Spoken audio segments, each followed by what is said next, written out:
Hi, everyone, and welcome back to another episode of the Democratic Constitution podcast. I'm really excited today to be talking with Dr. Greg Grandin, and we're going to get into a lot of Greg's work and I think have a really expansive conversation. But first off, Greg, thanks so much for joining us. Thanks for having me on. It's really a pleasure. Absolutely. Well, I was hoping first that you could introduce yourself, including your intellectual and political development. I was born in Brooklyn. I was the first person in my family. I mean, I don't know how much detail you want, but I was the first person in my family to go to college. My father was a firefighter, and my mother died when I was younger. And I took 8 or 9 years off after high school. And basically, the reason I went to college was to avoid going into electrician's union. My friend's father had gotten me into the IBEW, the International Brotherhood of Electrical Workers. That it was too good a job to turn down. It was like a real career. But I know I didn't want to do that, so I went to college. Went to college instead, and this is something that just doesn't exist anymore. I mean, I don't know what the application process is to Brooklyn College these days, but then I just filled out a form. Literally was picking up my girlfriend at the time, and I filled out a form, and I was accepted. I tell the story to my undergraduates, and they're shocked because I mean the college application process is so all overwhelming, and I was shocked listening to what they have to do and what they have to prepare and all the extracurriculars they have to have on their CVs and all this stuff. And like so I just went in, I filled out a form, and I got accepted. And so I went to college instead of becoming an electrician. And this was in the 1980s, and I was and I didn't know what I wanted to do. I took a lot of history. I took a lot of history classes and fell in with a group of professors who were hired in the 60s, during the hiring boom of the 60s. And they were still very much invested in historiography and critical theory and in current events. It did seem like there was a lot of stuff going on as the Cold War hurtled toward an end. And there was a lot of debate about whether Gorbachev would save socialism or not. And so I don't know how this happened, but I drifted towards the idea that somehow I'd be a Soviet an historian of the Soviet Union, and I started taking Russian lessons. But at the same time, I also became involved in CISPIS because it was the 80s, and it was and the main before the first Gulf War, the main kind of uh, foreign policy outrage was U.S. support for the death squads in El Salvador, and I became involved in doing solidarity work with CISPIS in Brooklyn and New York. I was working through the whole thing, and then the Soviet Union collapsed, and it was clear I wasn't going to learn Russian. So I kind of combined that interest in Latin America. I was reading a lot of this kind of new social history, E.P. Thompson and Natalie Davis, and Gramscian histories of political culture, and realizing that there really wasn't anything that was done on Central America. Most of Central American work was kind of political history books. I didn't know that. I didn't. Nobody told me that the jobs were all in Brazil and Mexico. If you're, if the history department was going to have a Latin Americanist, it was going to have somebody who worked on Brazil or worked on Mexico. But anyway, I dived in. I went to Yale, and I became I did my graduate work at Yale and on Guatemala. My first two books are more classically scholarly. I mean, all my books are scholarly, but they were by university presses. They were peer reviewed. They focused on Guatemala and the Civil War, but I was always kind of looking at total history, like trying to think about history and all of its many components coming together, including law. Um, but always within the framework of social history. But working on Latin America, um, it was at a moment when a lot of histories were getting smaller and smaller in their ambitions. The new left was defeated. The Sandinistas might have been the last gasp of that, and a lot of historians who wrote very ambitious kind of Marxist first books trying to answer questions about capitalism and the transition, and and the possibility of winning the national popular, and creating social democratic nations like that had largely fallen away, both because of the Cold War and then the beginnings of neoliberalism. The books got smaller. They still. I was, I operated in an orbit that was very. Yale was very interested in Gramsci, and Gramsci as a kind of thinking about using him as a way of thinking about political culture and power and culture, and incorporating peasants in international discourses and how they engage with hegemony and counter hegemony and all of that. And they were getting smaller and smaller, and you could only write that book so many times. I guess I saw myself as trying to avoid that pitfall, and be able to still tell stories with causal narratives, and over fairly long periods of time that explain things, even if it wasn't necessarily tied to the fortunes of a left political movement in any given nation. And then, I was always interested in U.S. foreign policy, and working on Latin America, you can't but be aware of that. I mean, that history. But I wanted to go beyond just thinking about that history as a cause of outrage, and focus also more on kind of the analytical kind of thing, conceptualizing U.S. Latin American relations in a kind of interdependent way. Well, of course, still understanding that there's a disproportionate, that interdependency is organized with a disproportionate array of power and responsibility for events, considering it's about the United States. And then I got a job at Duke, and then I was there for a few years. Then I got a job at NYU, and then I was at Yale. I've written a couple of books, that are kind of eclectic. So I wrote my first two books on Guatemala. Then I wrote Empire's Workshop, which was a book that tried to explain why so many of the Bush administration cadres that was running the global war on terror came out of Iran-Contra. They were involved in Iran-Contra. And that was the book that really kind of pulled me into thinking about inter-American relations, and the ways in which Latin America is central to the organization of domestic politics. The way that Reagan kind of gives Central America to movement conservatives, because what could go wrong in Central America? They don't have any nuclear weapons. They don't have any resources. They can do whatever they want. He was so. I kind of. Empire's Workshop makes the argument that Reagan's Central American policy is where it all kind of begins to gel, the neoconservative, and then of course neoliberal to some degree, but neoconservative worldview that then comes back with a vengeance after 9/11, and then goes global. And then I wrote a book on Melville and Ford, on Kissinger, and these are all books using not so much biography, but individuals that are grappling with the historical crisis of their moment. So for Melville, it's slavery. For Ford, it's capitalism, and for Kissinger, it's militarism and war, and how they either personally or as an agent for larger political forces resolve the crisis, or don't, in the case of Melville. Well, I guess he does.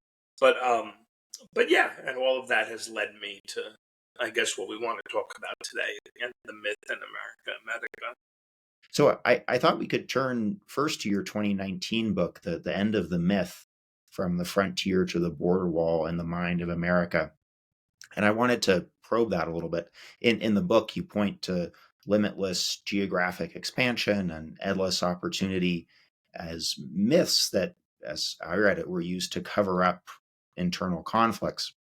And I see a parallel between your interest in myths as things that can cover up problems and bring people together in a certain way, and what people like Aziz Rana, Sanford Levinson, Lisa Miller have talked about in regards to myths surrounding our Constitution. Yeah. And so I recently read Aziz Rana's most recent book. Rana puts the Constitution and the rise of a belief in something called American democracy within the context of world wars, the Cold War, and that if new territories were seen as offering perpetual renewal and a means to avoid internal social and political conflicts, so as I read Rana, was the Constitution seen as kind of the reason why communism or fascism never came to the States during the 20th century, why the economy was doing well, why things were booming, so on and so forth. But I think we're living in a time when many myths are really struggling to survive. Many ideas are changing, including the ideas of limitless opportunity and perhaps well functioning political systems, so on and Yeah, so forth. to say the least. Yeah. Yeah. So I was curious, 5 years after, you wrote The End of the Myth, what do you see when observing the US through this through this lens of myths, changing ideas, so on and so forth? It's a big Yeah. question, but wanted to turn it over to you. Well, yeah, like as you said, the end of the myth was the attempt to account for the Trump administration's first term, his first election, and the conceit of that book, or the framework of that book, is the way that he elevated the idea of a wall as as a galvanizing symbol that brought together this kind of coalition. Didn't win the popular vote, but he won the electoral college, but it certainly galvanized enough people that he created a political movement and changed the face of the Republican Party. But but the but the well, the first thing that struck me about the wall is how antithetical it is to the idea of the frontier. The frontier is one of the kind of um, you know meta myths of American history, uh, then what does Trump represent in his successful kind of substitution of the frontier for the wall? I mean, they both have a kind of physical component, and I was heavily influenced by New Left thinkers, and I feel like a lot of them have been forgotten, and yet they still have very powerful insights. I was very frustrated by a lot of the debate around Trump. Was it economics, or was it racism? There's ways in which I think an older New Left didn't see those questions as oppositional, but could understand how to integrate them. That economics is always ideologically and psychically um, understood. Material interests. But in any case, there was a number of thinkers that also understood the United States as expansion being key. It is what makes the United States exceptional. No nation state, no informal empire, no formal empire has had the luxury of expansion of being able to promise limitlessness for so long a period of time. It is so much a function of, an element of U.S. political culture from the beginning, whether it be landed expansion and after that market expansion. I mean, as the wonderful thing about a frontier could be the idea of a frontier as a metaphor is that it can be projected into infinity, and and and so the argument is that the constant drive outwards leads to a marginalization of the left and right. No, not always, and not completely. There's the Civil War, and there's and there's plenty of times when extremism particularly the right, breaks through. But for the most part, the idea of liberalism as being able to keep the extremes at bay was made possible through this constant motion of expansion. And it did so in many ways. There's, like I write in the book, to say that, expansion can, the U.S. is able to export its contradictions and export its polarization. The question is, well, how exactly? What's the mechanism? Well, the mechanism, there's lots of different, and I don't come down on any one mechanism, right? There's ways in which the next war soaks up the trauma from the last war. There's ways in which political extremism can be directed outward at the enemy. There's ways in which the opening up of markets and the profits generated from that can be used to reorganize domestic coalitions. But in general, there's a common sense understanding that the well-being of the country is dependent on movement forward, on expansion. And the argument is that when that ends, what happens? And the argument was that, between the catastrophe of the first the first Iraq War, the second Iraq War, and Afghanistan War, the War on Terror, between the economic collapse of 2007, and more than anything else, climate change. The limits were real. The U.S. in the past has hit limits, and I also want to say that the response to hitting limits in a country that is premised on limitlessness is not always has to be kind of a Trumpian nativism. The New Deal was the response to limits, a reformulation of Turner's Frontier thesis in order to put forward a new concept of social citizenship. The skill of FDR and the skill of many of his advisors of articulating a new way of thinking about citizenship and a new way of thinking about government regulation and the economy and a new way of thinking about, who constitutes an American. This is all was a fairly successful response to the problem of hitting the wall with the Great Depression and with rising militarism.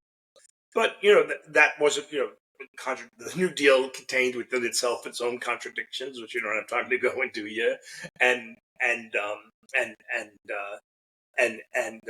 obviously by the 1970s there was a kind of new period of limits, right? The age of limits, the age of scarcity. The 1970s, the population bomb, the whole the post-Vietnam, post-Watergate malaise. And the solution to that, of course, was Reaganism. Reaganism reopens the frontier by restarting the Cold War. But I think that we're in a moment where there is no, there is no. I think there is no reopening the frontier. I think FDR was able to reopen the frontier by reopening markets. Reagan was able to reopen the frontier by jump-starting the Cold War and then, of course, rolling back Third World nationalism, and a project that Clinton continued. But climate change is real. Look, climate change isn't going to go away, and it does seem like we are on a, China, with a dog that caught the car. For years we've been chasing the Asian market. And that's one of the central arguments of a lot of those new left thinkers.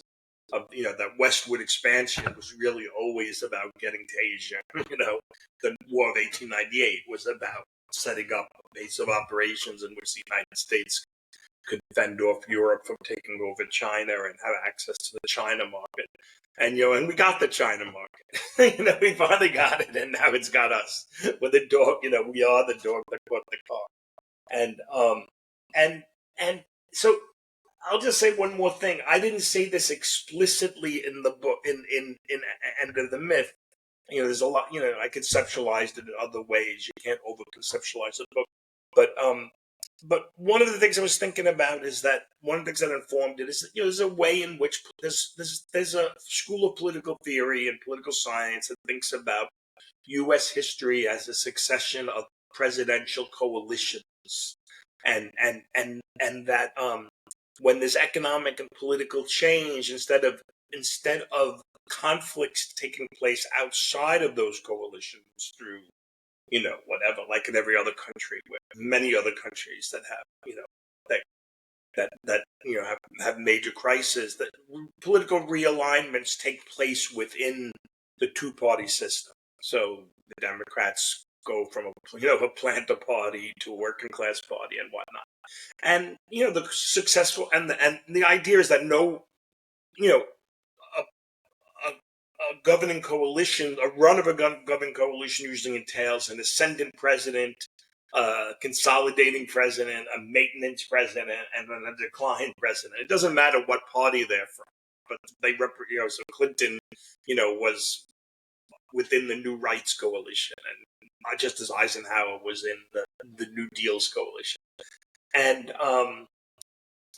it makes a lot of sense, this theory, in many ways, But what's left out is foreign policy, the way that foreign policy makes these realignments possible, right? The way that, like, the promise of limitlessness, the being able to open up markets, being able to, to wage kind of righteous wars, or thinking about technology in limitlessness terms, is essential to these new aspiring governing coalitions to form. They work out the contradictions between their ideologies in foreign policy. So Reagan, whatever tensions between secular neocons and conservative theocons were worked out in Central America. Potential conflicts of interest between constituencies, can come into alignment through foreign policy in different ways. And so without that anymore, without the promise of foreign policy as the venue in which hegemony is coalesced and created, where does that leave us? And I think where it leaves us now is where we are, in this perpetual state of polarization. And Trump's not going to form a governing coalition. I mean, he's going to do damage, and he's going to be in power, and who knows what's going to happen. But it's not going to be a classical governing coalition like the New Right was. That had a coherent set of ideas that moved forward. Or the New Deal, or the coalition that presided over progressivism in the turn of the century, or the Jacksonian coalition. The argument that follows the end of the myth, and continues on afterwards, is, where are we now? Unless we can break out of the structure in which foreign policy was absolutely necessary, the promise of limitlessness was necessary to create a governing coalition, we have to kind of be more willing to confront domestic problems in a more honest way, which of course we don't, right? The whole culture war is a giant shell game, and ways of avoiding problems, mostly economic problems. So I think that's where we are now. Well, speaking of domestic problems, in the end of the myth, you write that if there was a time for the birth of a social republic, for an end to expansionist morality, where the solution to all problems was to flee forward, it was Reconstruction. And you also write that the South was under military occupation, its plantations seized, and the planter class surviving at the sufferance of its vanquishers. But the social republic was not to be. I'm curious, what does Reconstruction represent? It's difficult because, historians have to deal with multiple things happening at the same time, and yet still somehow find these turning points, or narrative turning points, in order to make an argument to bring readers along. To a large degree, Lincoln was able to pull together his coalition including the willingness to wage war on the South to keep the Union together by promising to open up the West. He hung those Dakota in 62, I think, in 1862, the largest mass execution in U.S. history. So the war for the West was going on, even as the Civil War was going on. There was no, and Lincoln was promising all sorts of. So it's not, but there's a way, but there is some way in which that you could think of Reconstruction as even as the United States is moving west, that Reconstruction is a moment that the United States confronted itself. And more than anything else, I hold up, the Freeman's Bureau, uh, which was, a massive bureaucracy overseen by the U.S. military that was imposed on the South, that did many things, provided humanitarian relief, schooling for African American emancipated peoples, protected emancipation peoples from the night riders to some degree. It also helped jumpstart the sugar industry and a wage economy, which may or may not be a good thing. But for me, radical Reconstruction was a moment of the United States. I think one of these moments, like the New Deal, where the United States kind of confronts itself. And again, I don't want to overstate that statement, because the United States at the same time was still moving west, still skipping west. But there is this moment in which the head of the Freeman's Bureau, Otis Howard, and the planters hated him because he was serious. He was intense. He was intense about rooting out racism and or racial, not, if not racism, then racial terror, and he understood that that you weren't going to just leave these emancipated people on their own, and all of a sudden you needed a bureaucracy, and just like W.E.B. Du Bois called Reconstruction, that's the dictatorship of the proletariat. That's what we mean by the dictatorship of the proletariat, is the Freeman's Bureau. And there is something cinematic of him who was so detested, and I think it was in 1872, being reassigned from presiding over the Freeman Bureau, Howard, to being put in charge of hunting down the Nez Perce in the Pacific Northwest. Chief Joseph and Nez Perce, and there is something about the, I'm not saying the failure of Reconstruction then led to a turn west. That's not what I'm saying, because this is all happening at the same time. The unleashing of the forces that would pacify the West. But you can, if you're looking for these at least symbolic markers of,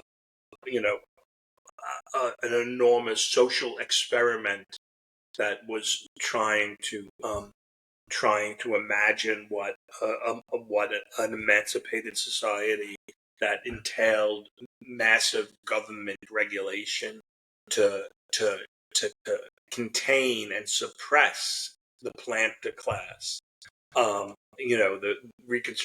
Radical Reconstruction would be it. It's one of those moments like the New Deal where there's a kind of reckoning. And I talk about reasons why the United States wanted to buy the Dominican Republic and send it to the island of, basically the Dominican Republic, which is on the island of Hispaniola, which is shared with Haiti. But if you read Ulysses S. Grant, there's almost a sense of his admitting that that Dominican Republic would be a place for African Americans to be safe, because his speech where he admits failure in terms that they're not going to buy it, the United States isn't going to acquire it. It's actually quite a mournful speech that we've tried to protect African Americans, and we can't. We can't do it. The KKK and the violence and the racism was so deeply ingrained. So we hope to acquire Santo Domingo so they would have a place for themselves, a place of their own, and there's a certain kind of acknowledgement there that an awareness, and obviously Grant's a little famous for that. So that's also in the book. That's kind of coded to. I wanted to turn to your most recent book, América, and ask you a particular point. It's very interesting to me that oh yes, thank you, exactly. That on June 1st, Mexico will actually hold elections to elect a large part of its judiciary, including an oversight body for its Supreme Court. But most importantly, perhaps, or what's getting a lot of attention, is that they're going to elect 9 magistrates to their Supreme Court. I'm wondering, how would you place these elections within the history of your latest book? Yeah. Well, the new book does. It begins with the conquest, and it moves on. And in some ways, it ends with Gaza. It starts with Cortez, and it ends with Netanyahu. In a way, I mean, not quite, but it does deal with the doctrine of conquest and the Latin America's centrality in the creation of the liberal order, of the rules-based order that was put into place after World War II. Shifts focus away from Europe and Europe's relations with its colonies and decolonies, and looks at U.S. Latin American relations as the kind of generative tension that creates the political modernism when it comes to international affairs. That's one of the points of the book. I mean, Mexico plays a big factor in the book, and because it's obviously close to the United States. And the Mexican Revolution is just an enormously important event within 20th century history. It's Mexico after the Civil War becomes the United States' first project of nation building, in which finance capital from Boston and New York pour into Mexico, and U.S. troops work very closely with the Mexican military, and they turn Mexico, under the leadership of Porfirio Diaz, into this top-down liberal exporting nation, in which a good part of the property is owned by the United States, not just the mines, but and the fields, but the railroads, the ports, the roads, the electric system, trolley systems. I mean, U.S. capital is deeply, deeply invested in Mexico. So the Mexican Revolution in 1910 is the first real third world revolution against first world capitalism and its enabling myths, and it rolls on for decades, and it has enormous effects, and its progress is very much tied up into international politics with the rise of fascism and the election of the New Deal and the New Deal's and Roosevelt's a lot recognition that they needed Mexico, and so the acceptance of a certain amount of economic nationalism, and then of course Mexico. We don't really have time to go on here, but Mexico then becomes the Mexican Revolution is enormously successful in the sense that it creates a very strong middle class, but it ultimately that model of development starts reaching its exhaustion in the 70s and 80s, and then there was a rise of a technocratic, a U.S. trained neoliberal class that presides over the adoption of NAFTA. I mean, NAFTA really just codifies a lot of changes that were already in place, but it does become the crown jewel of the new international order that comes to reign after the Cold War, and it's been a disaster for Mexico. I mean, NAFTA didn't raise wages. All it did was kind of capture labor within Mexico. I mean, there was a reason why Clinton simultaneously began to militarize the border as NAFTA went into effect, because they knew it would displace millions of peasants, and so there was, it was even though the militarization border wasn't part of NAFTA, that was certainly clear. I mean, NAFTA as a trade agreement frees capital and frees commodities, but it freezes labor in place and maintains that kind of labor arbitrage of cheap labor on one side of the border that U.S. capital can take. And the justification of it is that technology would diffuse throughout Mexico, and capital would diversify, and wages would rise deeper into Mexico, and that didn't happen. And then of course the wars on drugs happened, and that was a result of another Clinton policy plan, Colombia, which did nothing to slow down the production of cocaine, but broke up the transportation cartels. And what used to come in through Miami overseas now came up overland through Mexico, and created the opportunities for all these cartels and gangs to get into the action. Of course, it led to all of the horrors that we see, and war on drugs that Mexico declared in 2006 that led hundreds of thousands of dead and did nothing to stop the cartels. So that's the context in which Morena begins to form, and also in the context is that there were various kind of left projects to try to kind of jumpstart a return to the values of the revolution, and they were all frozen out, mostly through electoral, stealing the vote. And AMLO probably had the vote stolen from him a few years ago, but certainly Juan Cárdenas in 1988.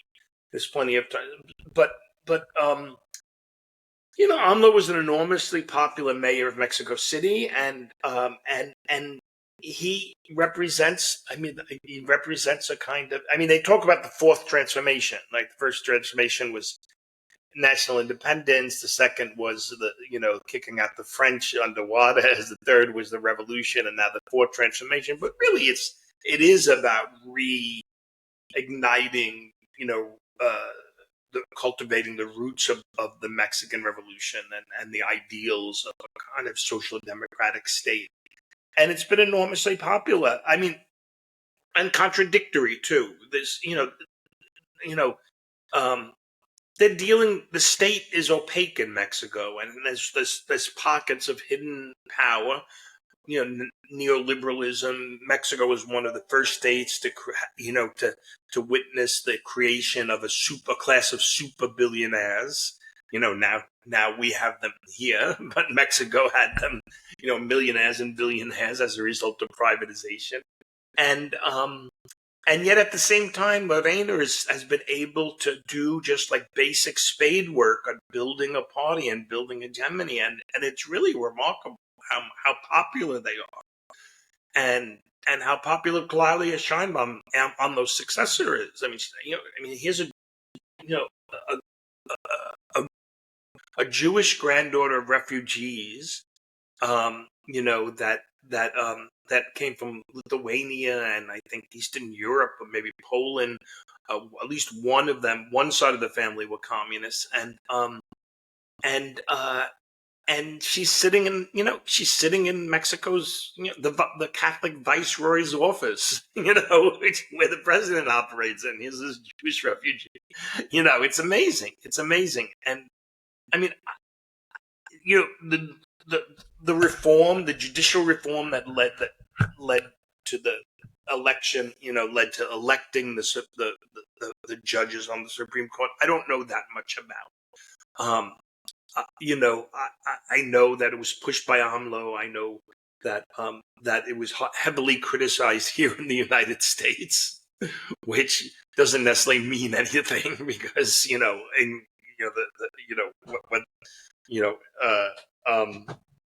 I'm sure there's plenty of opportunities for corruption and authoritarianism.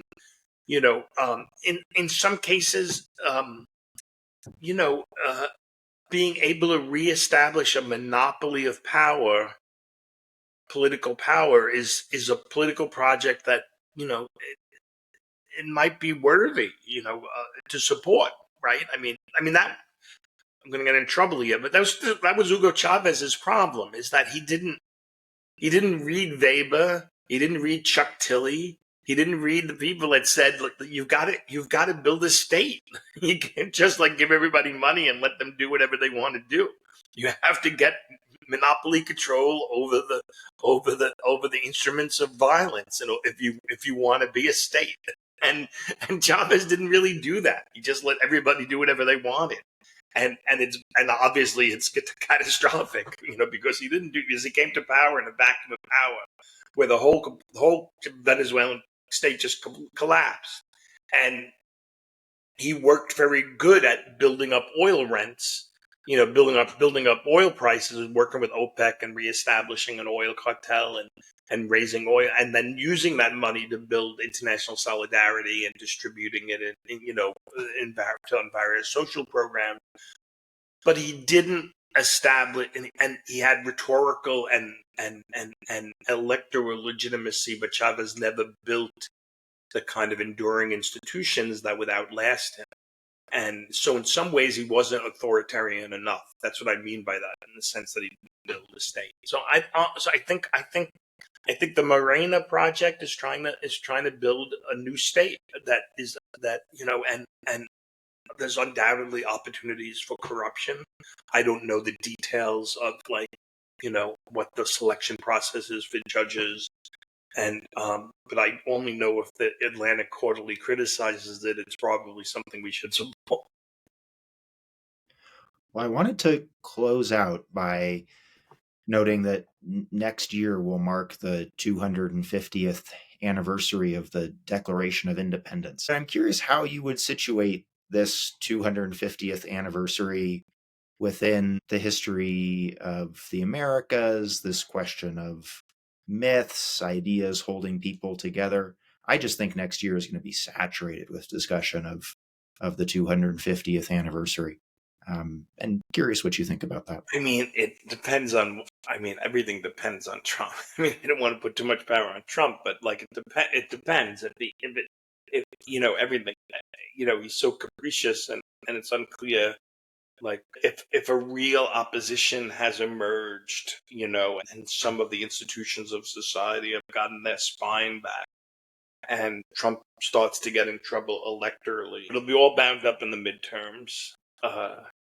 And of course, the Democratic Party is useless to a large degree. I mean, that Jerry Connolly, who they used to ace out AOC from the Oversight Committee, just passed away.